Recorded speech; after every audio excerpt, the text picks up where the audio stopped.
আসসালামু আলাইকুম। মানুষকে অবহেলা করা, মানুষকে ঘৃণা করা এবং মানুষকে ছোট করে কথা বলা আমার পক্ষে সম্ভব না, কিন্তু বাস্তব এমন একটা জিনিস, বাস্তব নিয়ে যদি আপনি কথা না বলেন তাহলে আপনি কাপুরুষ। এজন্য বাস্তব নিয়ে কথা বলি।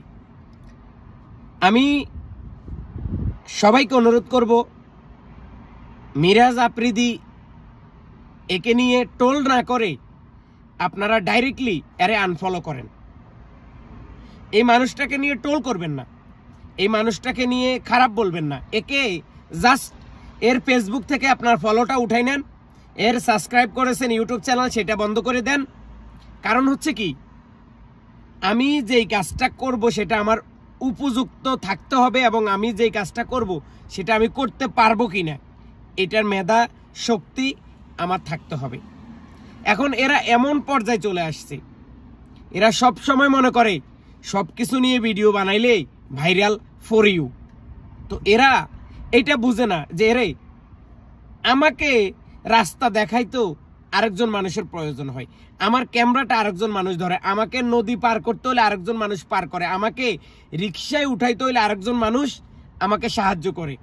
আমি কিভাবে আরেকজন মানুষের পাশে দাঁড়াই? হ্যাঁ, আমার টাকা দেওয়ার মন মানসিকতা আছে, বা আমি মানুষের কাছ থেকে দান সদকা নিতে পারবো, সেটা নদীভিত্তিক যে বন্যা কবলিত মানুষদেরকে দিতে পারবো, এইটার মন মানসিকতা আমার আছে। তাহলে আমাকে ওইখানে যাইতে হবে কেন?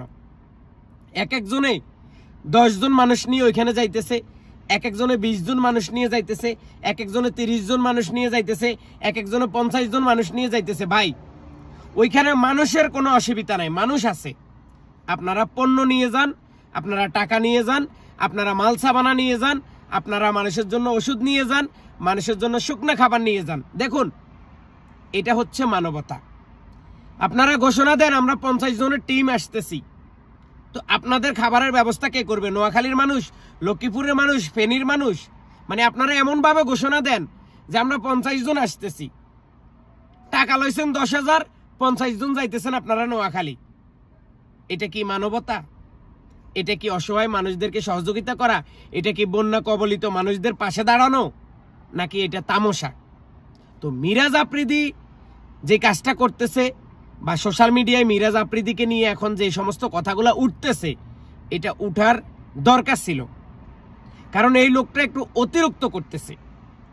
আমি বলি নাই সে মানুষকে সাহায্য করে না, আমি বলি নাই সে অসহায় মানুষের পাশে দাঁড়া না, আমি বলি নাই সে ভালো না। আমি বলবো যে এই কাজ আমার করা দরকার আমি সেটাই করব, যেই কাজ আমার করা দরকার না আমি সেটা করব না। কারণ আমার নিজের দুইটা হাত নাই, আল্লাহ পাক যে কোনোভাবে আমার হাত দুটা নিয়ে গেছে, বা জন্ম থেকে আমার হাত নাই। আমি আমার কর্মজীবন চালিয়ে নিচ্ছি, আমি কারো কাছে ভিক্ষা চাই না, এটা ঠিক আছে, তোমাকে নিয়ে আমি স্যালুট জানাই। কিন্তু যেই কাজটা তোমার ন, যেই কাজটা তোমার করা দরকার ন, সেটা তুমি করবে না, তাহলে মানুষ তোমাকে নিয়ে আর কথা বলবে না, মানুষ তোমাকে নিয়ে আর টোল করবে না। সবাই ভালো থাকুন, সুস্থ থাকুন, ভিডিওটা সবার সাথে শেয়ার করুন। আল্লাহ হাফেজ।